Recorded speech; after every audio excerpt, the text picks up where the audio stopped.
JNU के पूर्व छात्र उमर खालिद को कोर्ट से बड़ी राहत मिल गई है। दिल्ली की कड़कड़डूमा कोर्ट ने उन्हें 7 दिनों की अंतरिम जमानत दे दी है।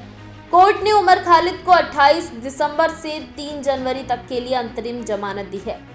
उमर खालिद ने अपने मौसेरे भाई और बहन की शादी में शामिल होने के लिए 10 दिनों की अंतरिम जमानत मांगी थी। आपको बता दें, दिसंबर की शुरुआत में उमर खालिद और मीरन हैदर ने समानता मुकदमे में देरी और लंबी कैदी का आधार बनाकर भी जमानत मांगी थी। इस मामले में पुलिस ने जवाब पेश करने के लिए समय की मांग की थी। उमर खालिद पर 2020 के दिल्ली दंगे में साजिश रचने का आरोप है। दिल्ली दंगे में 53 लोगों की मौत हो गई थी और 700 से ज्यादा लोग घायल हो गए थे।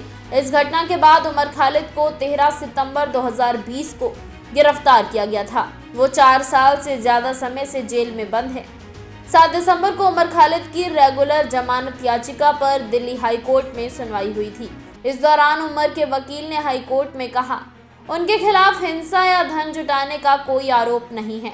वकील त्रिदीप पेस ने कहा, उमर खालिद की ओर से एकमात्र प्रत्यक्ष कृत्य महाराष्ट्र के अमरावती में दिया गया भाषण था। इस भाषण में भी खालिद की ओर से हिंसा का आह्वान नहीं था।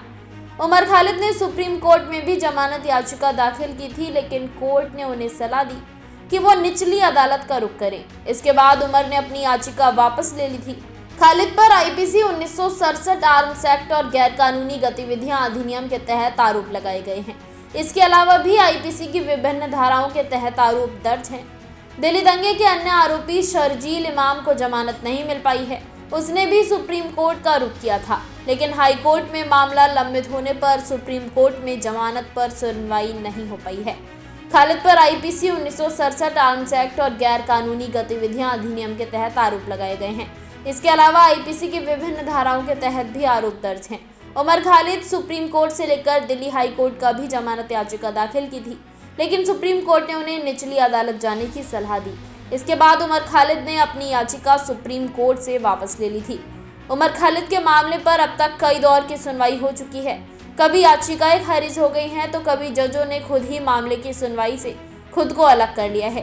दिल्ली दंगों के अन्य मुलजिम शर्जील इमाम को भी जमानत नहीं मिल पाई है। उसने भी सुप्रीम कोर्ट का दरवाजा खटखटाया था, लेकिन मामला हाई कोर्ट में लंबित होने के कारण सुप्रीम कोर्ट में जमानत पर सुनवाई नहीं हो सकी है। इसी के साथ इस खबर में फिलहाल इतना ही। ऐसी ही तमाम अपडेट्स के लिए देखते रहें सौगंध टीवी। आप देख रहे हैं सौगंध टीवी, सौगंध वतन की।